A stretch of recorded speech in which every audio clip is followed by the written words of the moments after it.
Bom, pessoas, eu tava aqui fazendo um trabalho e eu comecei a pensar num assunto que eu demorei muito pra aprender e se refere basicamente à gigantesca diferença entre você mixar música e mixar um filme, uma série ou uma publicidade. Então vamos ver isso depois da vinheta.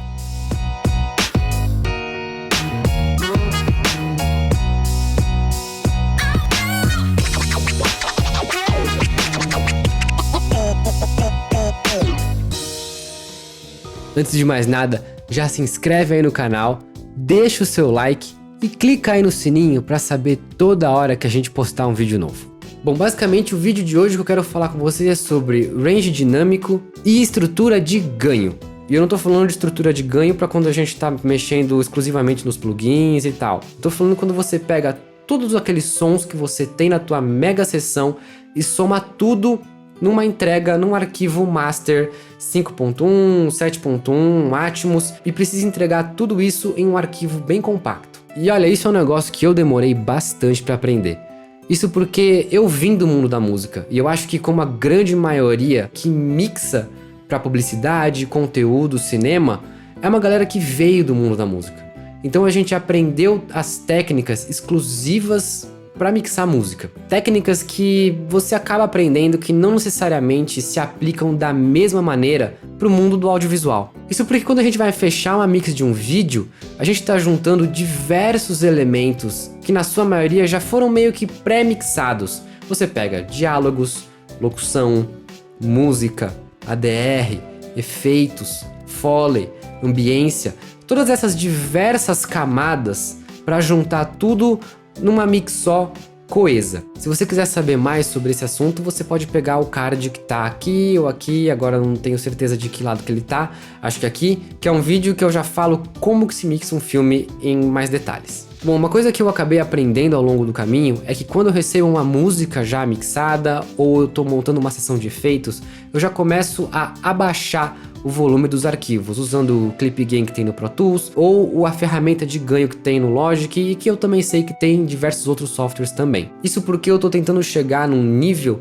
em que eu tenha um master extremamente saudável. Um ponto de referência que a gente pode usar é a medida de loudness que a gente utiliza para fazer as entregas para as diversas plataformas. E você vai encontrar essas medidas de loudness no Spotify, na Apple Music, na Netflix, Amazon Prime, na TV Globo e até mesmo no YouTube. Cada uma dessas plataformas vai ter as suas specs e você pode encontrar isso nos sites deles, ou quando você estiver fazendo um trabalho, eles são obrigados a mandar essa documentação para você conseguir fazer esse delivery da melhor maneira possível. Eu vou utilizar aqui como referência o que eu mais utilizo no meu dia a dia, que é do pessoal da AD Stream, que faz os deliveries para diversas emissoras aqui no país, e o padrão que a gente utiliza com eles é de menos 23 LUFS. Esses menos 23 LUFS é a média que todo o áudio deve ter. Então a gente faz uma medição do começo até o fim para poder chegar nesse número. Uma coisa que eu sempre tento fazer aqui, quando eu recebo um filme que tem som direto, é pegar esses diálogos e tentar colocar todos eles já em menos 23 LUFS. Obviamente, quando o personagem fala um pouco mais baixo, é um pouco mais baixo,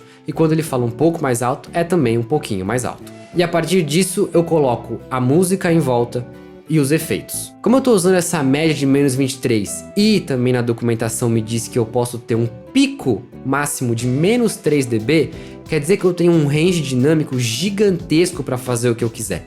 Obviamente que depende um pouco do tamanho da peça, mas você consegue fazer movimentos de música quando não tem diálogos até que bem grandes, ou até mesmo ter efeitos que parecem bem na cara e mesmo assim conseguir manter aquela média de menos 23 ao longo de toda a peça. Então uma coisa que eu faço quando eu recebo uma trilha ou estou montando uma sessão de efeitos, eu já abaixo o volume de todo mundo no Clip Gain para poder fazer todo mundo chegar num volume já saudável no momento da mixagem. Isso faz com que o meu master tenha um range dinâmico e consiga trabalhar com uma certa folga. E outra coisa que eu acho muito importante da gente botar na cabeça, de que tem essa diferença entre mixar música e mixar um audiovisual, é por exemplo no som do diálogo. Quando a gente começa no mercado, a gente tem essa tendência, e eu mesmo fiz isso e já vi vários colegas cometendo esse mesmo erro, de achar que quando você está mixando diálogo, você está mixando um canto. E você tem diferenças bem gigantescas entre o som de um pro outro, principalmente na hora da gravação. Assim, para pra pensar um pouquinho. Quando a gente vai gravar um canto, você vai geralmente utilizar, pensando assim no melhor dos cenários. Você vai utilizar um microfone vintage, numa sala super bem tratada, onde tem só o cantor ali dentro, geralmente, passando por um pré-amplificador, um compressor, indo tudo direto para a interface e depois para dentro do software que você está usando para gravar. Você geralmente vai ter um som direto, sem nenhuma interferência de nada externo, o que é muito diferente de um som de diálogo. Quando o pessoal vai gravar o diálogo, normalmente você vai ter duas fontes em um ator. Você vai ter um boom e um lapela. Geralmente o boom acaba te dando um som mais natural. E o lapela acaba sendo uma coisa um pouquinho mais abafada, só que às vezes um pouco mais rica nos graves, porque ele tá bem perto do ator. E você pode imaginar que numa filmagem você nunca tá num cenário que ia ser o ideal para gravação desse diálogo. Você vai estar numa sala que pode estar reverberando muito, você pode estar numa externa onde tem som de trânsito, tem uma ambiência, pode ter pássaros gritando bem alto. Então você nunca vai ter um ambiente extremamente controlado numa sala super sequinha.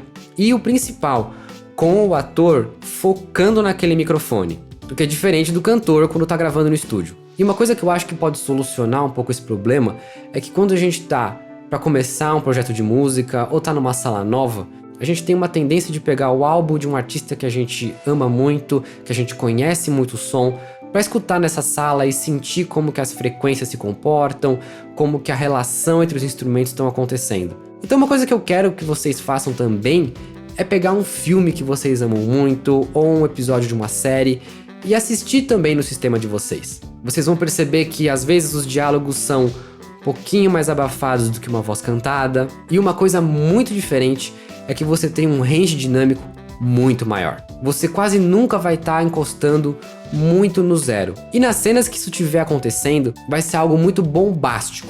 Então uma coisa legal da gente fazer é ter essa ideia de que é diferente mixar esses dois meios. Isso é um erro que acontece muito quando a gente entra no mercado.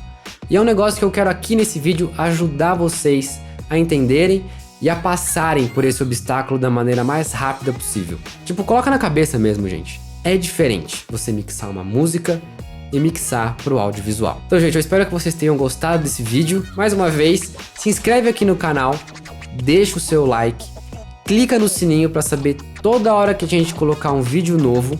E deixa aqui nos comentários se esse vídeo aqui te ajudou a encurtar a sua transição de mixar música para mixar pro audiovisual. Bom, gente, a gente se vê no próximo vídeo e tchau!